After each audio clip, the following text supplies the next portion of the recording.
Welcome to the Manders Mindset podcast. Here you'll find both monologue and interviews of entrepreneurs, coaches, healers, and a variety of other people, where your host Amanda Russo will discuss her own mindset and perspective and her guest mindset and perspective on the world around us. Manders and her guests will help explain to you how shifting your mindset will shift your life. Welcome to Manders Mindset, where we explore the power of shifting your mindset to shift your life. I'm your host, Amanda Russo, and I am here today with Todd Patkin. He is an author, a keynote speaker, and a happiness coach. Thank you so much for joining me, Todd. Amanda, I'm thrilled to be with you. So, who would you say Todd is at the core? Well, I've always been a really sensitive person, a very loving person. A lot of times that gets me in trouble. It can be, we know that your greatest asset is also your greatest flaw. So I believe in people. And because I believe so much, sometimes I've been taken advantage of and hurt. But I'd just say the number one word, two words is I'd say honest and loving. And you say you've always been honest and loving? Yes. Can you take us down memory lane a little bit? Tell me about your upbringing, childhood, family dynamic. Yeah, I was born in just south of Boston in Needham, Massachusetts. I am a middle child, which I'm very proud of. And I'm a Gemini, so I always say middle child and Gemini, TNT, baby. Meaning it's just, I love being both of those things because a Gemini, I think, makes you very sensitive, and a middle child does as well. So I grew up, I had an older brother, a younger sister in Needham, and I was quite good at sports. I was kind of on the outside of the in crowd, the popular crowd, but I was kind of on the outside of them, and I'd get frustrated a lot when there'd be parties that I wasn't invited to. Amanda, I was bullied a lot in school and picked on, and that really affected me. And I think it started me on the course of wanting to be a perfectionist, because I wanted to prove to the bullies that I could get better grades than them. And so I felt the need to get straight A's in high school, and that was very stressful for me. I also had trouble with homesickness. I went to a overnight camp a little younger than I probably should, and I had to come home. And all of this followed me to Tufts University. And people say in Massachusetts, if you can't get into Harvard, you go to Tufts. So Tufts was a very difficult school to get straight A's, but I managed to do it, but I made myself crazy doing it. I was homesick. I was still bullied there. I guess I was a target my entire life. The one thing that saved me is my dad could tell that I was having a really difficult time, and he said, why don't the two of us join a gym? And in my 12-week program, the first thing I say is exercise is the most important thing you can do if you're feeling down or unhappy, because it's the quickest way you can go from anxious and unhappy to feeling very powerful and a lot better. I left the university, and I was so blessed I went into the family business, which was automobile parts. And as I said, I'm very sensitive, so my strength is people. And I was in charge of the stores. We had 18 stores at the time. When we sold the company, we had 62 stores. And that was my job, was to grow it. And I would hire people my age, young people who didn't know necessarily as much about parts, but really understood working hard. I gave them the chance to earn more money than they ever dreamed possible. And the competition, I say, was guys with motorcycles. They were guys who loved auto parts, but didn't really like people. So it was very easy for us to beat them in business. And we did. We were very successful. So that's a brief bringing you up to the age 38 or 40. Now, did you know in high school that you wanted to go to Tufts, so you wanted to pursue that? I actually didn't want to go to Tufts because my entire family went to Tufts. My dad, my brother, his family. I always wanted to be better than my brother. And so I wanted to go to UPenn, which was an Ivy League school. And I got waitlisted and rejected. And so I went to Tufts, not wanting to go to Tufts. I was so unhappy at Tufts the first 2 years that I transferred to a school in Montreal called McGill. And I went to McGill because I had a friend named David Adelman who went to McGill.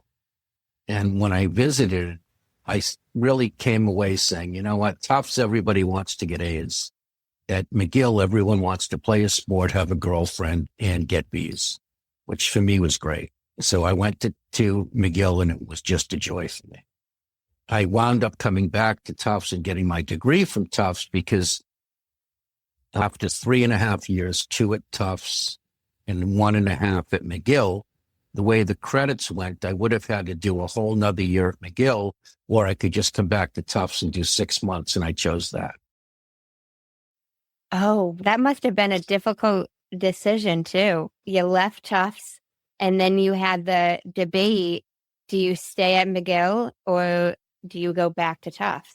I'll tell you the real difficult decision is when I decided to leave Tufts, I reapplied to UPenn, the dream school, and I got in. But I realized at that point, I'd kill myself if I went to UPenn and tried to get A's because that was an Ivy League school. So that was even a step up from Tufts. So at that point, as much as I wanted to go there my whole life, I chose McGill over UPenn, which I know was a great choice for me. And it wasn't that difficult to go back to Tufts because by then I was so tired of school because I needed to get straight A's. And when you need to get straight A's, you burn out. So by being there for 3.5 years, needing to get straight A's and being so stressed, it was easy to say, let me just go home. I'll live at home. I'll do 6 months and I'll be done. That's a great accomplishment, though, that you were able to get into UPenn even if you never went there. Yeah, I think it was great. Because it was your dream, whether you actually pursued it. It's not like you didn't get the opportunity. Yeah. And I even say the greatest accomplishment of my life was graduating from college. And it's not that I wasn't smart enough. It's that I was so stressed out about being homesick and, needing such great grades. It was just a struggle every day. Did anything help you with your homesickness? Coming home. I came home every week, even though we paid for a dorm room. I'd usually be at the dorm room Tuesday and Wednesday and be home the rest of the week. My parents were fantastic. So even what happens when we're young affects us when we're old. So even when I have a big trip that I need to make, I go to Israel a lot. And let's say, Amanda, that I have to go to Israel for a week without my wife. I get sweaty palms the night before I go. That little kid being homesick comes back to me even at age 60. Really? That happens to us. We still have it. I have a friend who was bullied a lot, and she saw the bully the other day and she almost died. It came back to her like she was a little girl being bullied again. So these things don't go away. They stay with us. That makes sense that they do. I'm curious. You seem like you have a great relationship with your parents. How is your relationship with your siblings? My relationship with my brother wasn't very good. We were very competitive and we were very different. He was more of an introvert. We worked together. So he was the CEO of the company and I was the president. So I would go around and I jumped off tables when we had meetings like Tony Robbins to get everybody fired up and excited. I'd get down on my hands and knees and beg for sales. Come on. So I was very animated, really a rock star, in my opinion, when I did my public speaking. And he maybe was jealous of that, but a lot of times, and I swore a lot, that's just kind of the way that I am. And, when we had a great year, he'd say, all right, now let's pull you back a little less swearing, a little bit less crazy. But then would have a bad year and he'd say, go crazy again. So it was kind of crazy, the relationship we had. And my sister was always much closer with him. So I didn't have a good relationship with my siblings, I'd say. But I had the closest relationship with my mother growing up, and I still do. And my father and I have become very, very close in the later years. I gotcha. And now, how was working and running the family business? Did you enjoy that? The greatest experience in my life. I loved it. Loved every minute of it. What was your favorite part about it? My favorite part about it was hiring these young guys and teaching them how to love life and be good, not only be good at work, but be good husbands and fathers and mothers. See, I was a devotee of Tony Robbins. I don't know how much you know about Tony Robbins, but he was huge in the 90s and 2000s, and he teaches you how to believe in yourself and how you can do great things and how you can focus on being a happy person. And I would have a lot of people in their 20s and 30s who were unhappy, which is even today. You know, they were brought up, you'll always be like your parents, Amanda. Okay? So you won't be what your parents tell you to be, but you'll always be like them. So I had one guy, his name was Barry. Most people I could break. If they were negative, I could break them.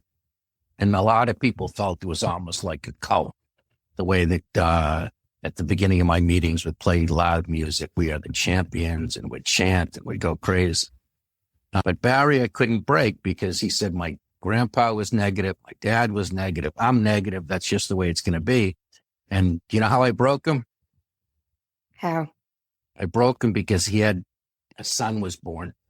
And I said to him one day, Barry, you've completely convinced me that you are like your parents. So your great-grandpa was negative, your grandpa was negative, your father was negative, and now you're extremely negative. Do you really want your son to be that way? And he started to cry, and he said, basically, no, I don't. You know, help me out. So that was really a proud moment that I remember. Wow. Yeah. As much as all the business, we were very successful. We grew by 20% a year. When we sold the company, we were a $100 million company. You know, we went from 20 stores to 62 stores. We were very successful. How long did you run that, approximately? I was there for 18 years. And I got burnt out, just like I did with everything else. I put too much into it. So you sold it, and what was your next step from selling it? I felt like I really needed to stay busy because I was worried about having too much time in my hands and being depressed. So the very first thing I did, and it's very amazing that you asked me this today, I ran the Boston Marathon, which if anybody in the rest of the country doesn't know, today was the 130th running of the Boston Marathon. I did it when it was the 117th running, when I was 37, when I ran the Boston Marathon. Today I'm 60. So that's the first thing I did. I wanted to have something, a challenge. I wanted it to be healthy. I started running 1 mile, 2 miles, or up to 26 miles. The other thing I did is I wrote a book. I really wanted to share with people that we all make mistakes and we're all human. And so when we do stuff that you could say is dumb, you're not the only one. Because when you do stuff, whether you're young or old, you feel like you're the only one. So for example, when I was 18, 17, a beautiful girl, and I was terrible with women when I was young, beautiful girl invited me to her cotillion, which is like a prom. And the first thing that happened is I was wearing work boots. My father says it couldn't be, but whatever I was wearing on my feet, the minute she saw them, she gasped. She was so embarrassed. And then I took her to her cotillion, and the first thing I did to be, impressive is I pulled the chair out for her, and she sat on the floor. It was so embarrassing in front of all of her friends. And so this still bothers me to this day. I'm still bothered by that. And at the time, I felt like, what a loser, no one else has ever done that. Well, of course, thousands of people have pulled a chair out, but you feel like you're the only one. I was bullied by a girl in my senior year. She ruined my year. And, at the time I thought, geez, what a loser. How could anybody be bullied by a girl? But I'm sure thousands of men have been bullied by a girl. So you feel like you're the only one. You go into a meeting with your fly down if you're a man. I'm sure Bill Clinton and Obama and Trump have all gone into a meeting with their fly down, but you think you're the only one. So I wrote a book about all of my life. I think of myself as lying on a bed like in high school when you dissected a frog. And I'm just letting people dissect my entire life. The plus is I've had the lowest lows and the greatest highs. So that was the purpose of the book. And that took me almost 3 years to write it. And then we got into the workbook, teaching people how to live a happier life. And then I started speaking and traveling and doing all of that. How long ago was it that you wrote the book? The book was published in 2012. The truth is, from 2016 to about 2 years ago, I wasn't doing anything with the happiness. I took some time off from the happiness. I was frustrated because I really felt like I wrote a great book. It won an award for the Jewish Book of the Year. But nobody went to Amazon. Nobody bought it. It wasn't in any of the bookstores, Barnes and Noble. The only time I'd sell it is if I gave a speech. And, it's a pain to bring all these books and make sure you're selling them and taking, $20 for every single book that you sell. So I got frustrated with it and I stopped. And I really went into charity. I was very successful in the business, so I had plenty of money. So I started giving it away. And then I decided to get back into the happiness and the speaking and the podcast interviews like we're doing today. Now, I'm curious, did you always think you would write a book, some sort of book? Never. I don't consider myself that smart to write a book. But I know it was perfectionist, but you were getting A's. I know, but I don't know what I would write about. Okay. So when did you get the inkling or the idea, whatever you want to call it, that you thought you wanted to write a book? At the age of 36, I was very successful at work, but I was burnt out and I had a complete nervous breakdown. I was suicidal for 3 days. I really wanted to kill myself. And the only way I got better was the right medication. So obviously I'm telling people on your podcast to go to a doctor. Don't take my advice. But if you break and you can't get out of bed and you want to kill yourself, I highly recommend medicine. Again, I'm not telling you to do it without speaking to a professional. So the meds got me better, but I said to myself, boy, you were riding so high. You've got more money than you ever dreamed. You've been so successful. You're happily married. You're a father, and you wanted to kill yourself. Something's broken. And you can share this example with people to try to help them avoid it. And then I asked myself, Amanda, what are the things that I should be doing habitually that could lead to a better life?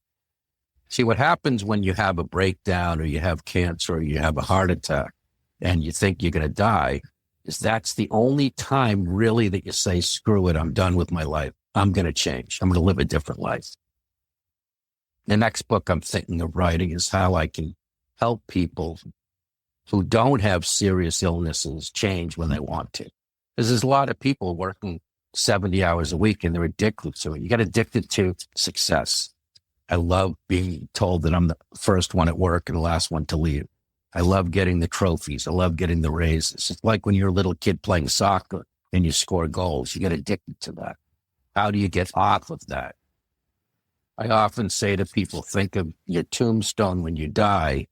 Would you rather it say Bill was the greatest worker at ABC company or Bill was a great dad and a great father? Now, 900 out of us, 999,000 are going to say, I'd much rather it say I was a good husband and dad. But you never see your wife and you never see your kids. You're living at work the whole time. So I came up with the 12 things that I feel like you should do on a habitual basis to live a happier life. Some I was already doing, and a lot of them were new. And that's the reason I wrote the book, is to try to help people learn about the breakdown to the breakthrough, and that life isn't just about downs, someone always down or someone always up. I had the highest highs. I had things happen to me that are totally inexplicable. If you want me to go into it, I can. So I'm curious if you don't mind sharing some of what you say is the inexplicable. I knew Aerosmith from, I gave money to a rehab clinic that Steven Tyler was at. And they told me if I gave more that he'd come to my 40th birthday party, which he did. So I got to know him. And then I was allowed through his manager to come backstage to some of his concerts. I'm also very involved with Israel. So about 20 years ago, an Israeli soldier named Ehud Levi was taken by Hezbollah on the Lebanese border.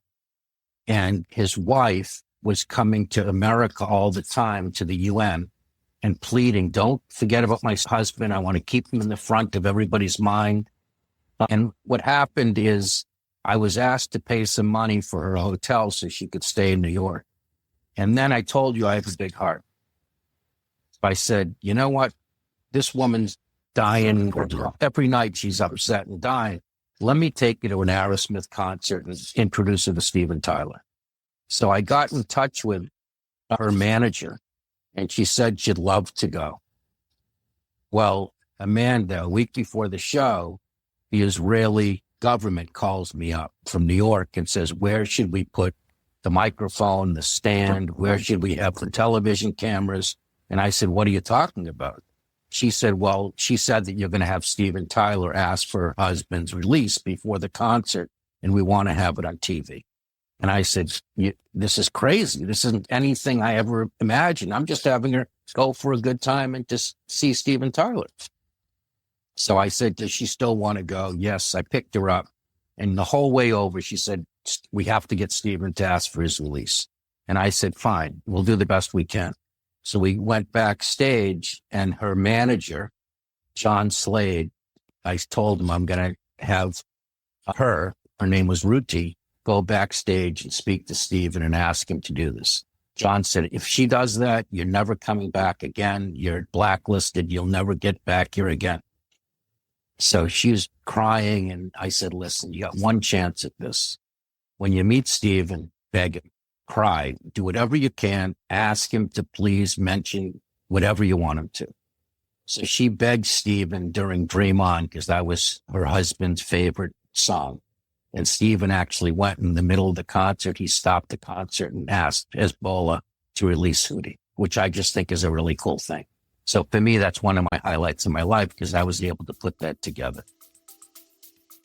So that's a high for me.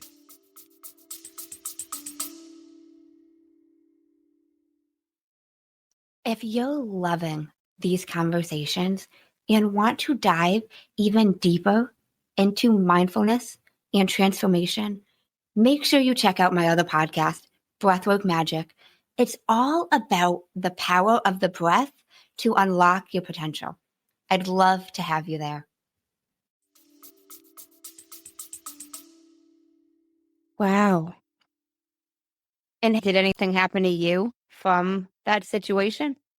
Well, first of all, he had already been killed. We found out a year later, prior to even this concert. But nothing happened to me, no. I just felt great about it, that's all. For me, it was a special moment to get Steven Tyler to stop the concert during the song Dream On, which was this guy's favorite song, and ask for his release. I'm sure Steven didn't even know what Lebanon was or Israel. I mean, he's getting fired up for his performance. He's got everything going on, and it was amazing. I'm curious, transitioning back a tad, when you had this breakdown, what were you doing for work? Were you at the company? Oh, yeah, no, I was at the company. I was working, 70 hours a week. People were saying, if you continue to work this hard, you're going to have a breakdown. I wasn't listening to them. I was loving every single minute of it. And then what happened is a few things. My wife and I lost a pregnancy, and I fainted on the floor. And the doctor said that was actually when the breakdown started. And then what happened is I had become addicted to exercise.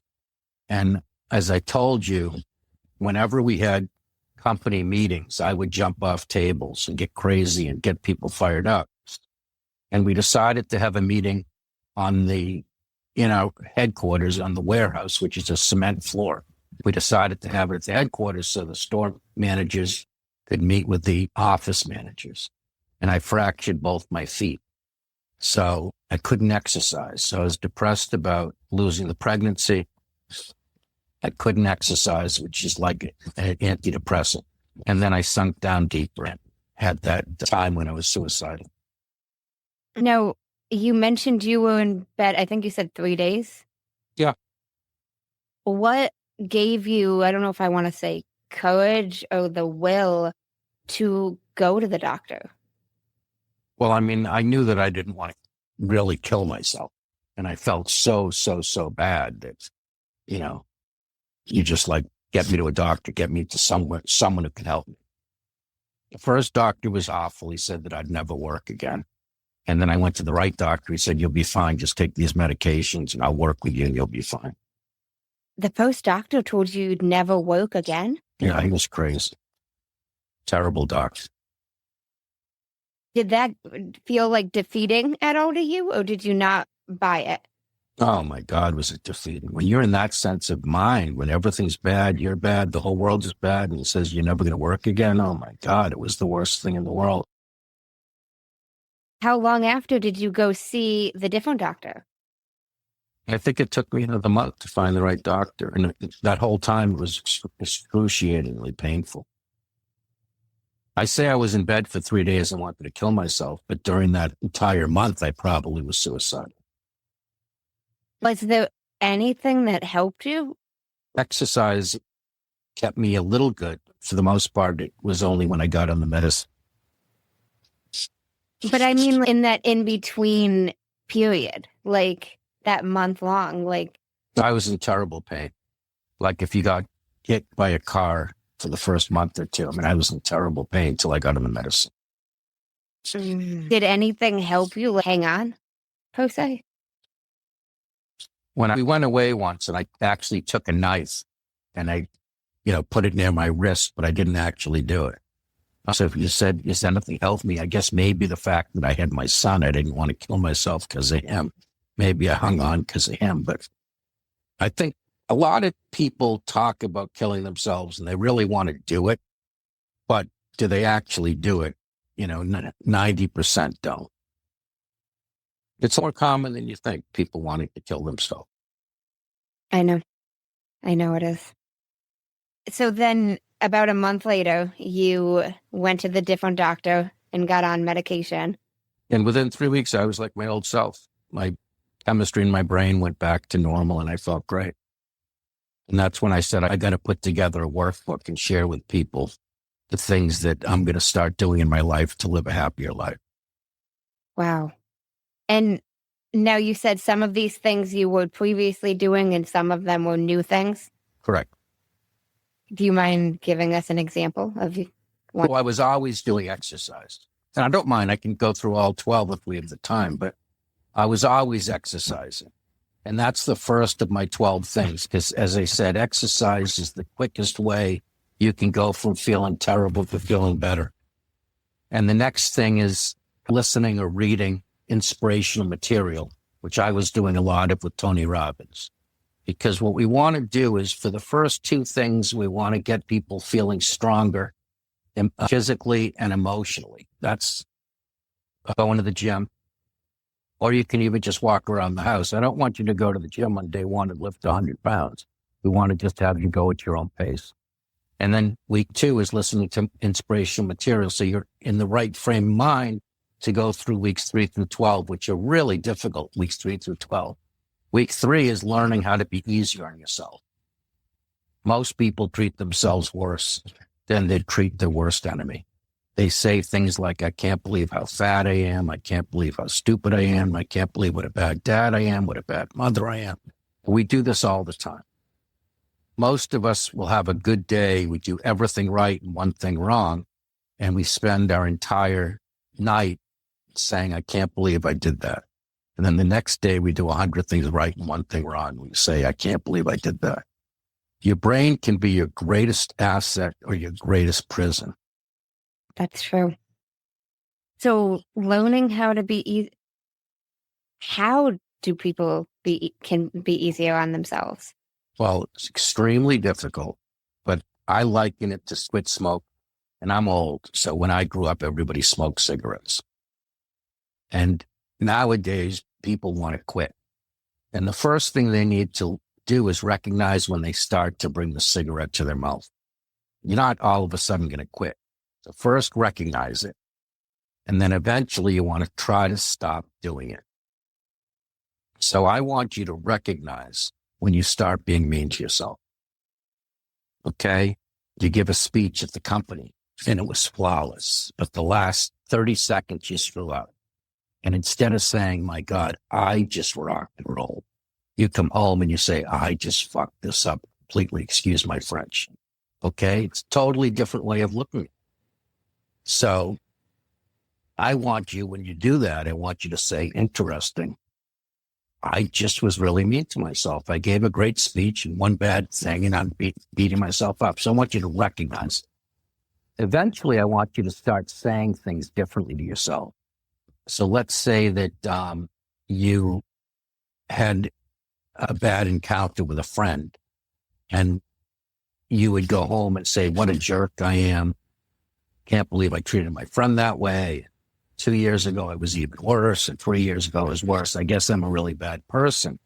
I want you to come back and say, I probably could have handled that differently, instead of saying how awful you are. Another example is someone who exaggerates things. So let's say, Amanda, you have a bad day. Let's say you're the kind of person who comes home and says, today was the worst day of my life. It was awful. How does that make you feel the rest of the night? I would rather you say, today was a little bit off. How does that make you feel? So we're trying to, bring everything down. So that's what we do. We teach people to realize when they're starting to be mean to themselves and then use different wording. And they can also catch themselves doing things right. Someone takes a test like me, and if they do badly, it ruins their life. And if they do good, they pat themselves in the back for 2 seconds. Actually, they don't pat themselves at all. So if we're only going to look at the things that go bad and destroy ourselves, and we're never, ever going to look at when we do good, it doesn't work. And it makes a lot of sense about recognizing it and bringing it to the awareness, like if you're not aware of when it's happening or how it's happening, you can't change something. Correct. And we're all that way. Most of our parents coming up in the generation they did, I'm a little older than you, they were negative. Most people are negative. Most people feel like they got the raw end of the stick. Everybody has more than them. Life, in their mind, life sucks. And they bring this on to their kids. The kids beat themselves up and people aren't happy. There's very few people who are really happy. That is so true. The next one, which I think is really important, is playing to our strengths. Everyone was born with certain things they're really good at and things they're not good at. So you have things that you're much better at than me, and I have things that I'm much better at than you. Usually the things that we're good at, we love to do. So I encourage people to take out a piece of paper and make 2 lists. I want you to list the 5 things that you think you're better at than most people on the left side. And on the right side, I want you to list the things you love to do the most. Anything that's on both of the left list and the right list, I want you to circle. That's the stuff you're meant to do in this plan. And if you're doing it, bravo. 9 out of 10 people aren't doing it. They took the first job out of high school or college because they didn't have anything else to do. They said that they'll leave there in, a year when they can find the right job, but 50 years later, and they're still in the job they don't like. Most people aren't doing the hobbies they love. Let's say somebody loves to sing, but they're not singing. I want to encourage you to sing. I want to encourage you to have a plan of how you can start singing. I want you to come up with the 3 things that you can do immediately to start singing. Maybe one is to join a choir. One is to join a local theater group. Or maybe one is to join a karaoke group. And then I want you to choose which one of those, and I want you to do something immediately. Because if you don't do immediately, you won't do it. I want the very next day for you to call one of those places and set up a first appointment. So if you're in a job you hate, start taking classes so you can get into a job you love and start doing something you love. Spend more time doing what you love. Life is short. The only thing we know for sure is we're all going to die. and you actually could die tomorrow. You don't know that. It's the cancer patients or the guy who just, had a heart attack and they thought he was going to die that make up their bucket list the next day and they do it. So it's a blessing many times to have a heart attack or cancer in the long run. That's the only thing that we're all guaranteed is we're going to die one day. You got it. The fifth one is living in the present. So let's say that you have a child and you're swinging him on the swing set. How much of the time are you actually focused on the swing set and the child? 47% of the time.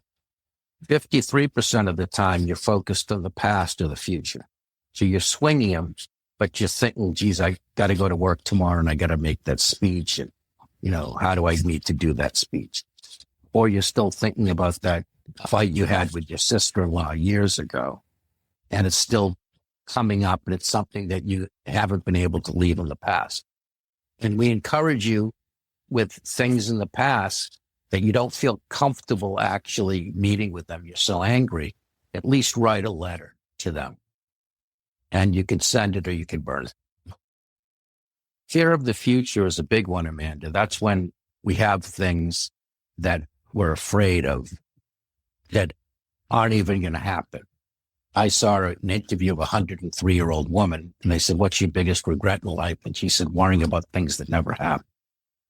So, we are afraid that we're going to get cancer in the future, but we're only 40 years old.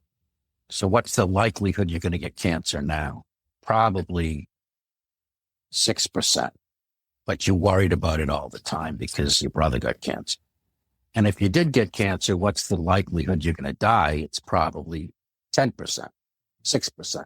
So what's the likelihood you're going to get cancer? 6%, and die 6%. If you do the math, it's probably all the way down to 1%, but you're spending all this time worrying about it.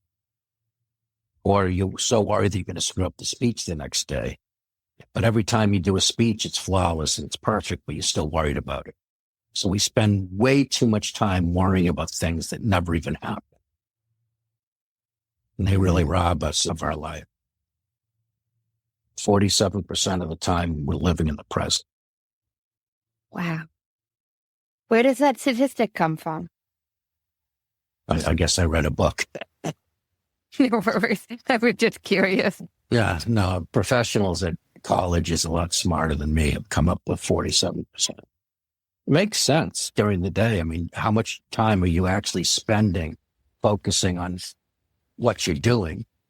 Or how much time is your mind thinking about, oh my God, I'm really worried about that tomorrow or this afternoon. Why did my boyfriend say that thing to me? I'm really pissed off. What are you really focused on in the minute? It's usually something other than what you're doing. Yeah. That makes sense. So the other thing I focus on is eliminating the things that stress you out. So let's say that you absolutely hate paying the checks every month.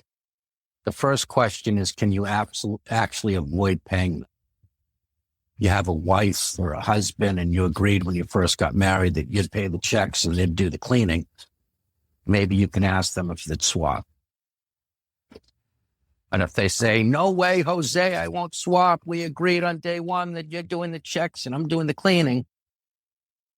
So you can't avoid it completely, but maybe you can do it differently.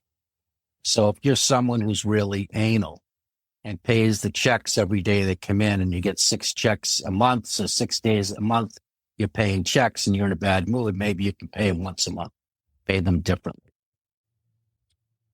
And finally, if you hate going over the homework with your kids every night, maybe you can look at it differently and say, you know what, I really don't like doing this, but I get a chance to be with my kids every night.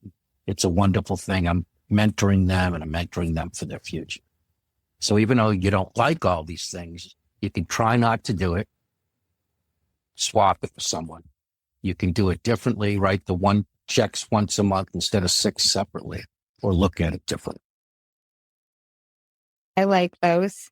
Trying not to do it, doing it differently or reframing how you look at it. Perfect. Absolutely.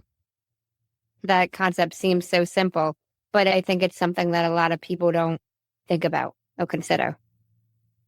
Yeah, people get very frustrated. They hate doing things, but they have to do it all the time. Someone hates cleaning the house, but they don't think they have the money to pay for a house cleaner. The house cleaner is $100 every 2 weeks or once a month. Well, why don't you go on one less date with your husband if you go every single week out on a date and you like the date, but you'd rather miss the date and get a housekeeper for sure?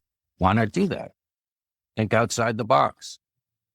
Number 7, which is very important. In fact, if you don't do it, the whole program's kind of a waste. And that is spending more time with positive people and less time with negative people.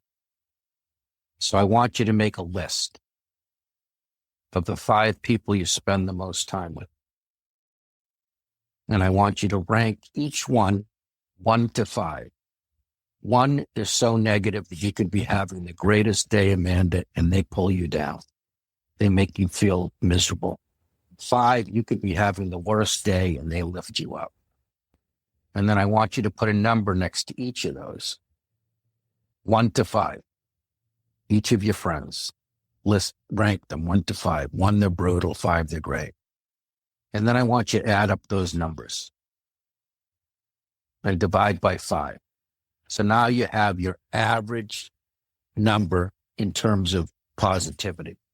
And if your average number is a 1 or a 2, you need to make some changes with your friends. If it's a 4 or 5, you're doing great. And you say, well, how can I make a change with a friend that I've been friends with forever? You let them know that you feel like you've been very negative lately, so you've decided to take a course, and you need them to take a course too, because you have kids, and you learned in the course that your kids will be like you, and I really don't want them to be like me. So you're negative, I'm taking the course, I need you to take a course too. And if they don't, you say to them again, I need you to take the course. And if they still don't, you start spending less time with them and more time with friends that lift you up. That makes a lot of sense. I don't know who quoted this, but they say you're the average of the 5 people you spend the most time with. That was my next step. Yeah. Even outside of happiness and positivity, like if they're not doing things to better their lives, you're less likely to as well, you know? Absolutely. What were you going to say on that? The 5 people. I was going to say the exact same thing. You're the average of the 5 people you spend most time with in terms of your positive. So you owe it to yourself. With family, you can't really say to your sister, look, we talk a lot. You're really, really negative. If you don't take a course, I'm going to stop talking. But you can certainly talk to her twice a week instead of 3 times a week. If it's your mother, you have a real problem.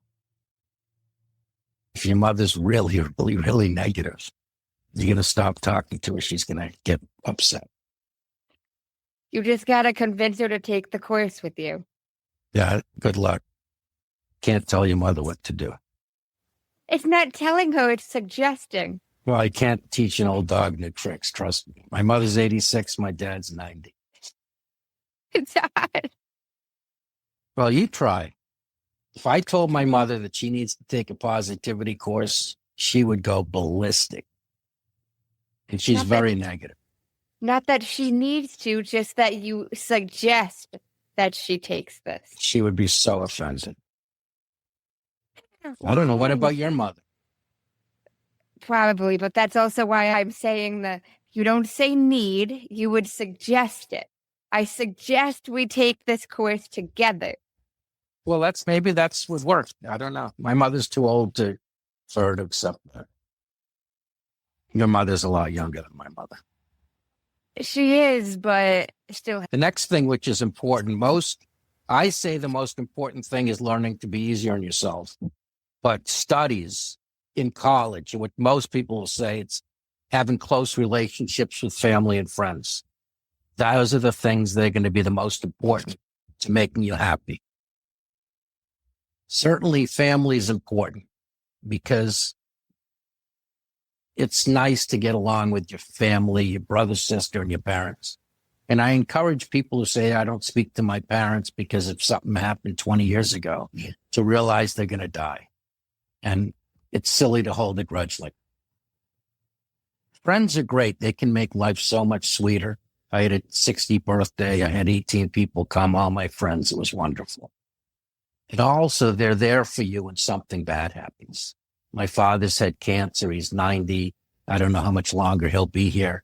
And I know that when he passes, I'll have the support, certainly of my wife and my son, but I'll also have friends to help me through it. So that's really important. I watched a show once with a Vietnam vet, and they said, what was the hardest thing in captivity? And he said it wasn't the lack of food, and it wasn't the beatings. He said it was the inability to communicate with another human being for all those years. So we are creatures on this planet that need the human touch of other people. That's true. The other thing is we need to realize how much we can affect people. There was a story, Amanda, about a teenager who tried to kill himself. And he didn't kill himself, but he fell off the bridge and broke most of his bones in his body. And they said, why did you do it?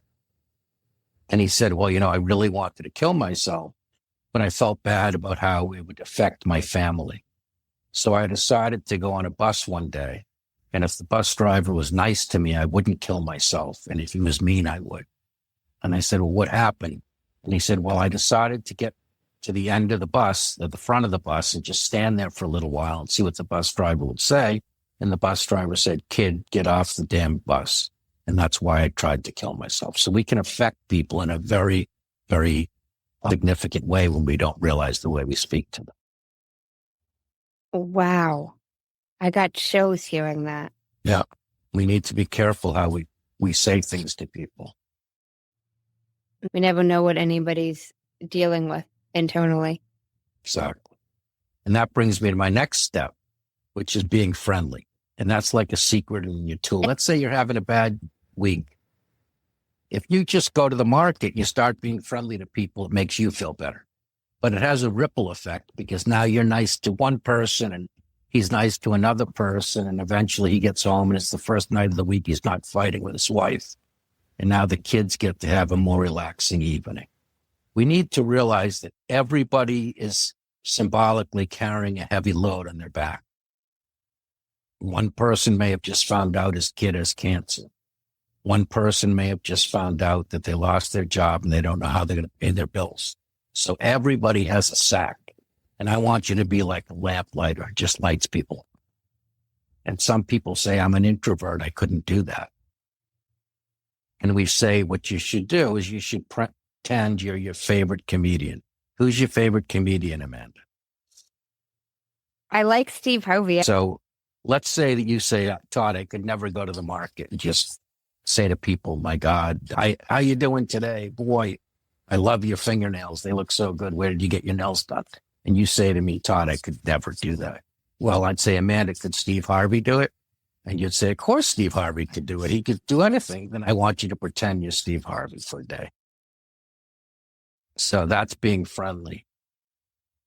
The next one is giving, being a giver.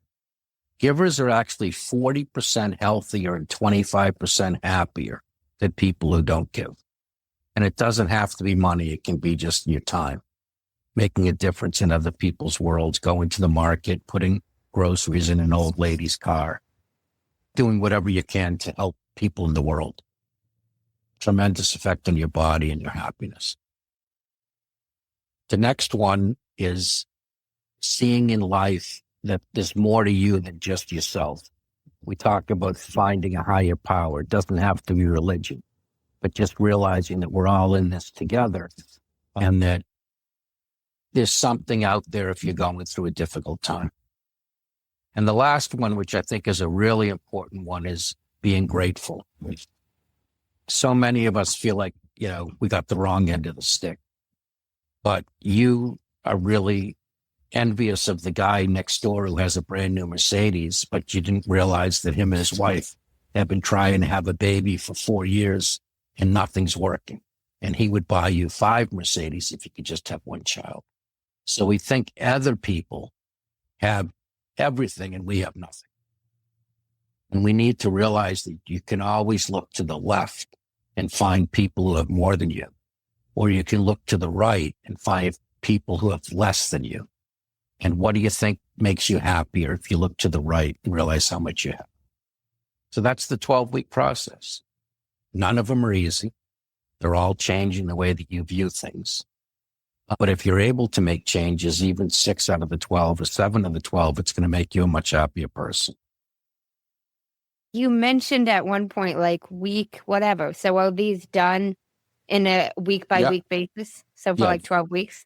Very important. You don't screw them up. You do the right one first and then second and third. And if you want to be part of my course, you go to my website and you take the course. It's a course that includes my book, which is usually $25, my workbook, which is usually $15, and all my videos as well. And it's all for just $27. And now is this a course they can take like at home, virtually? Yeah, it's all on video. It's through Udemy. I don't know if you've heard of it, but Udemy's a college online with thousands of courses. That's nice and convenient. It's basically the exact same thing you and I just went through, but it's more in depth. So you and I went over the first one, which is physical, working out. And I probably did it with you at 30 seconds. This one would be 4 minutes. Each one of the 5 steps would be about 4 minutes, whereas I blew through these a lot faster. Plus, you get the book that I told you, which just won awards. And you have the work. And now is the workbook a workbook off of your book? The workbook is separate from it, but it really is a separate book. If somebody wants the real book, which I think is great, and they want to actually have it in their hands, they can go to Amazon and get it. Now, transitioning a tad bit, I ask most guests this, and I'm very curious what you would say yours is. But most people have had what they consider an aha moment or multiple aha moments where something in their life shifted and they look at the world differently. What would you say has been your biggest aha moment? Well, it was definitely the breakdown. It doesn't sound like an aha moment. It sounds like an ooh moment. It shifted my whole life. Being a guy that was a perfectionist, that was always running on empty, wasn't as focused on the family as much as he should have been, and then having the terrible breakdown and changing everything. So that was my aha moment. So how would you say overall you looked at the world differently from before that to after that? Before that, I was all ego. My whole life was ego, and I was tremendously successful. In fact, I'd say I was probably as successful as anyone at age 40. I built a $100 million business. I grew it 20% every year. My people, I think, loved me. I loved them. I taught them how to be better people, how to be better husbands, sons and daughters. All ego, jumping off tables, acting like Tony Robbins. After that, there's no ego. It's just love. So you're not jumping off tables anymore? No, I don't need to do that. I mean, I still go to the gym and get fired up. That's, no, I'm completely different. I would tell people how great I was. I was a Superman and I could do anything in the old days. I certainly don't do that now. So do you not think you could do anything? Well, I think I can be successful, but I don't think I'm, better than other people in terms of being successful. Mm-hmm. My definition of happiness is just learning to love yourself because of who you are, just the fact that you're here. You don't have to succeed. Most people feel like they have to succeed to be okay with themselves. Most people run away from feelings. That's why they work all the time. They don't have to just sit 5 or 10 minutes by themselves and say, what could I improve on? Now you say you don't have to succeed. Why do you say that? Maybe because I had so much success before. But at this point in my life, I'm not doing that much. I don't feel like I have to succeed. I don't feel like I have to do anything. I'm just good with myself. Now, you said, what do I kind of consider myself? I kind of consider myself someone who's hanging out and just waiting for people to come to them and need them. Like my greatest satisfaction now is when people are broken and all my friends and family know that they should come to me, and I get them to my favorite psychopharmacologist and he saves them within 3 weeks with the right pills. So they're broken, they want to kill themselves, and because they came to me, we saved them. That makes me feel great. That's beautiful, Todd. Thank you. I really enjoyed speaking with you. I had a great time too. I hope it helps some of the listeners. I'm sure it will. I'm curious, have you heard of a man named Jay Shetty? Yes. A lot of people tell me he's amazing. He's got a podcast called On Purpose, and he ends it with 2 segments. And I've borrowed those 2 segments, and I end my podcast with those 2. The first segment is the many sides to us, and there's 5 questions, and they need to be answered in 1 word each. What is 1 word someone who is meeting you for the first time would use to describe you as? Caring. What is 1 word someone who knows you well would use to describe you as? Loyal. What is 1 word you'd use to describe yourself? Really loving. What is 1 word that if someone didn't like you or agree with your mindset would use to describe you as? Difficult. What is 1 word you're trying to embody right now? Loving. Second segment is the final 5, and these can be answered in a sentence. What is the best advice you've heard or received? Just be yourself. Why is that the best?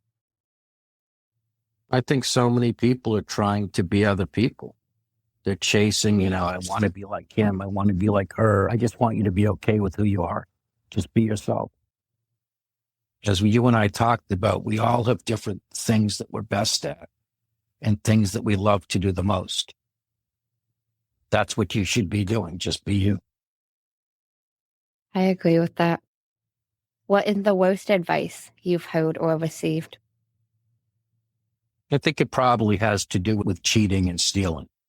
People who feel like it's okay to cheat somebody if you get enough money from it and being dishonest. So I don't know that someone actually said be dishonest, but if you said, what do I feel is one of the biggest problems in the world is dishonesty. What is something that you used to value that you no longer value? I guess it would be ego. I was all ego, Amanda. All ego. I was so successful. And it just doesn't matter to me anymore at all. Was it the breakdown that was the biggest thing that got rid of your ego? Yeah. If you could describe what you would want your legacy to be as if someone was reading it, what would you want it to say? Todd was a really loving and caring person. If you could create 1 law in the world that everyone had to follow, what would it be? And I want to know why. It would be learning to love yourself just because you're here. And it's because people don't love themselves just because they were born. Tony Robbins has a funny thing he says. He says, you won. You already won. You are the 1/1,000,000th sperm that made it to the egg. You won. So why aren't you enjoying your life? You already won. But most of us don't enjoy our life. Most people are unhappy. My wife's from Venezuela. It's a different culture. She's the happiest person I know. Lots of family. Here, just everybody's striving to be better. Nobody's satisfied with where they are. They're all wishes they were, somebody else. The worst thing in the world is the telephone now and looking at social media. People are so unhappy now. Girls aged 10 to 17, it's the highest rate of suicide right now in America. They look and see all girls who are prettier than them, more than them, and they want to kill themselves because they haven't built up their self-esteem yet. People, as they talk to you about being grateful, they're not grateful for what they have. We have more, even if you don't have money in this country. Now, I'm not saying if you're destitute, but let's say you're lower middle class. So you don't have the beautiful car, you don't have the beautiful house. You're still richer than everyone who came before you, going all the way back to Roman times. Millions and millions and billions of people. We have more. We have electricity. We have in-house plumbing. You realize how lucky we are not to have to go outside to go to the bathroom? That's only been the last 120 years. So we have so much, but we don't appreciate it. We have a library that has all of the information that you could possibly have, but because it's free, nobody goes. Nobody appreciates anything. So I just want you to just don't feel like you always have to achieve.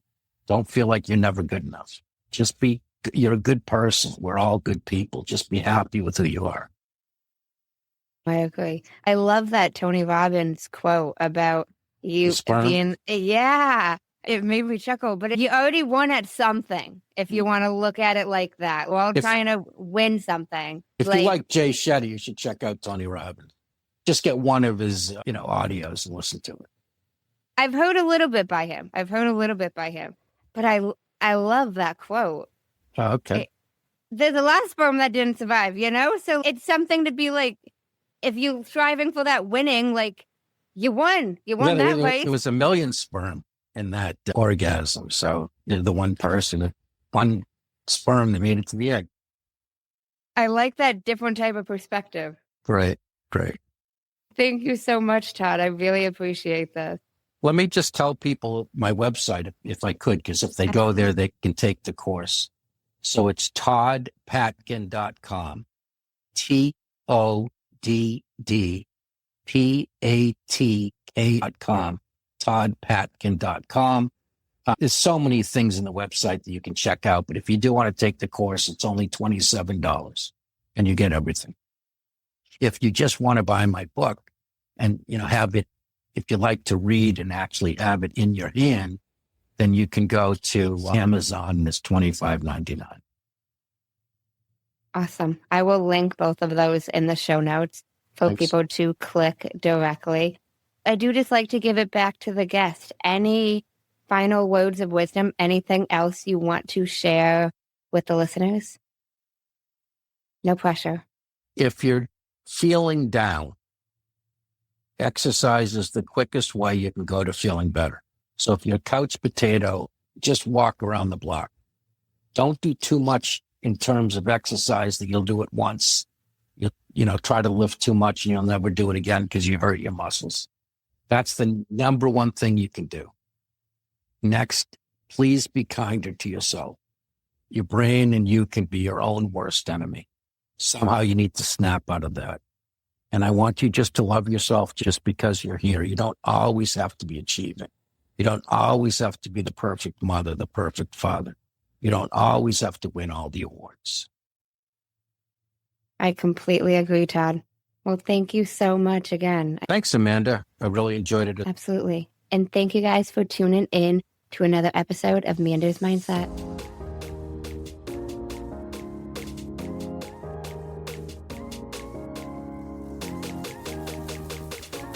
In case no one told you today, I'm proud of you. I'm rooting for you. And you got this. As always, if you enjoyed the show, I would really appreciate it if you would leave me a 5-star rating, leave a review, and share it with anyone you think would benefit from this. And don't forget, you are only one mindset shift away from shifting your life. Thanks, guys. Until next time.